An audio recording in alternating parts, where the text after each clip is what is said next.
In March 2012, the European Landowners Organization provided a training session for its members in order to raise awareness and provide practical information about the Pollinators Network Initiative, a project it is carrying out together with Syngenta. The aim of this workshop was to explain to farmers and land managers how they can improve the habitat for biodiversity on their farms while also preserving the quality of their most precious capital, soil and water. One of the main objectives is to increase the presence of pollinating insects on the farm, which in turn can help farmers improve crop productivity and quality. The morning session was devoted to introducing the project and explaining the general concepts behind the implementation and management of biodiversity-rich farmland habitats. During the afternoon, the group had the opportunity to understand, on the fields of the farms of one of the ILO's Belgian members, located in the region of Antwerp, how to plan, implement and manage flower strips and hedges in order to improve farmland habitats. Syngenta expert Jeff Coates took us on the field and explained where and how he would implement the different landscape features in order to have the maximum effect at minimum cost and effort. But would there be an opportunity to put fine grasses? Fine grass. So, because this is a very open, this is dactylus and legume, and really to trap soil, the finer the grass, the better the trap. What I would suggest for this spring would be to test put a light cut on this as it starts to grow into April. Yeah. Before anything decides to nest here, and before anything, the movement in the crop things start to grow, and then leave it for the summer to come into full production, and then finally in September of the year a final cut before it goes into the winter. The next key element for laying down a properly functional hedge is the way to trim it and the resulting shape it takes, which has a profound influence on its functionality to serve as a nesting area for different types of birds. I think what you've got to do is you've got to have the heterogeneity of different hedge cutting heights across the whole farm, because you'll have certain species, certain birds like to have them as points to actually sit on and sing from their territories, and certain bird species would like a very tall hedge, others like a shorter hedge. So you need a mixture, and particularly whether it's north-south facing hedges or an east-west growing hedge, you need to be cutting them at different heights to give that different opportunity for the different species to live on the farm. So I wouldn't say you mustn't be uniform across all your landscape, because it won't suit every type of bird. And of course, hedges grow on year 1, they flower on year 2, and fruit on 2 and 3 thereafter.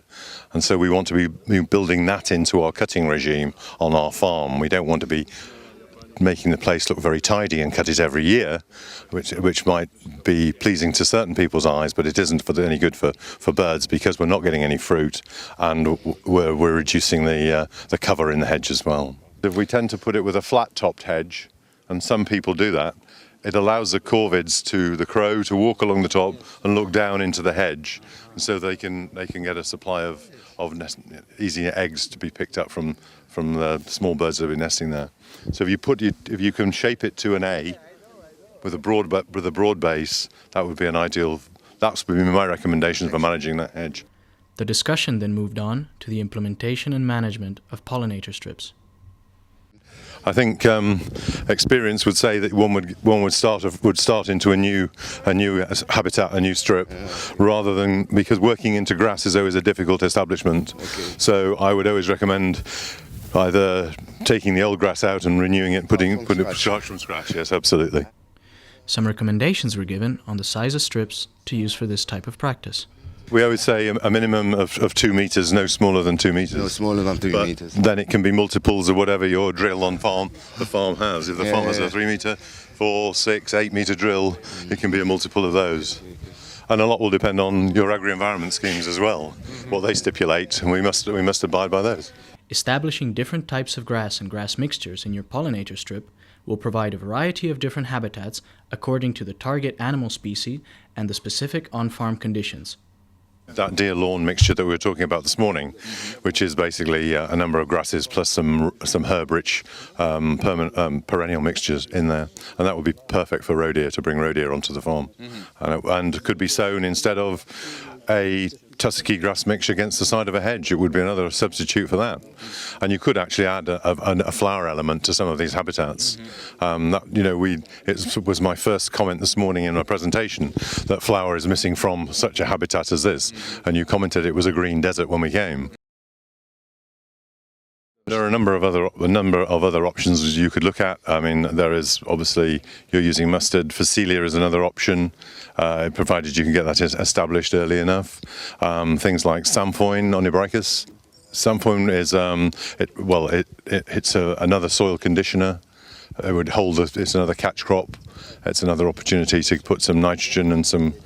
Open the soil up, just like that. It's just another option of a catch crop, and it also would have the opportunity if you didn't plough it in. It's a perennial, so you could leave it there for another year, and it's a great deliverer of pollen and nectar onto a farm. I believe we're going to put 6 meters of a pollen and nectar mixture along the side of this hedge.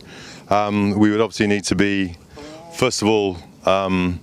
At the moment, we are in early March and targeting probably sowing it in, let's say, 6 weeks' time. So we'd need to be, first of all, considering the size of the habitat we're wanting to establish and what sort of drill we have on the farm. So if we have a 3 meter drill, we'd probably do multiples of 3. So probably take it out 3 meters, 6 meters.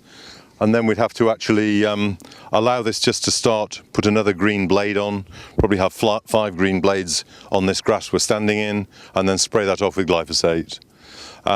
We could leave that then for anything up to a fortnight to 23 days when we'd have complete destruction.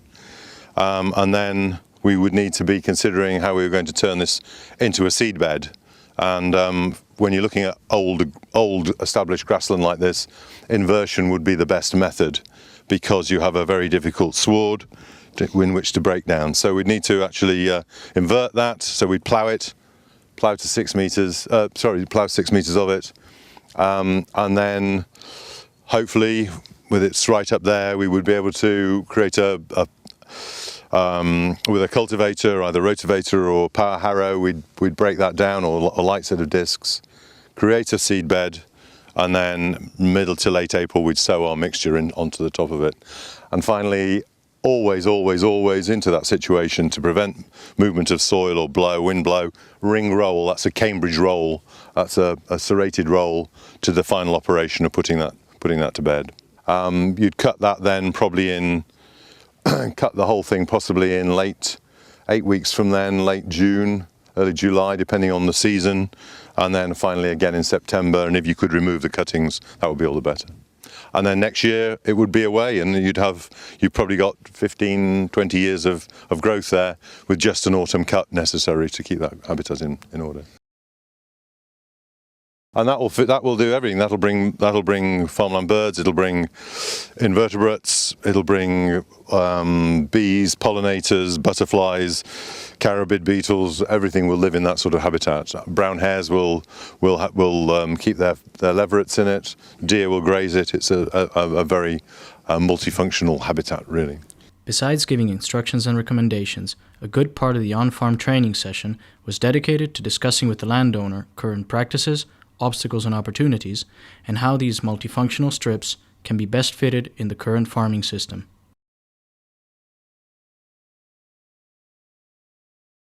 So costs would be, it's your establishment, and that's time in establishment is your highest cost plus your seed.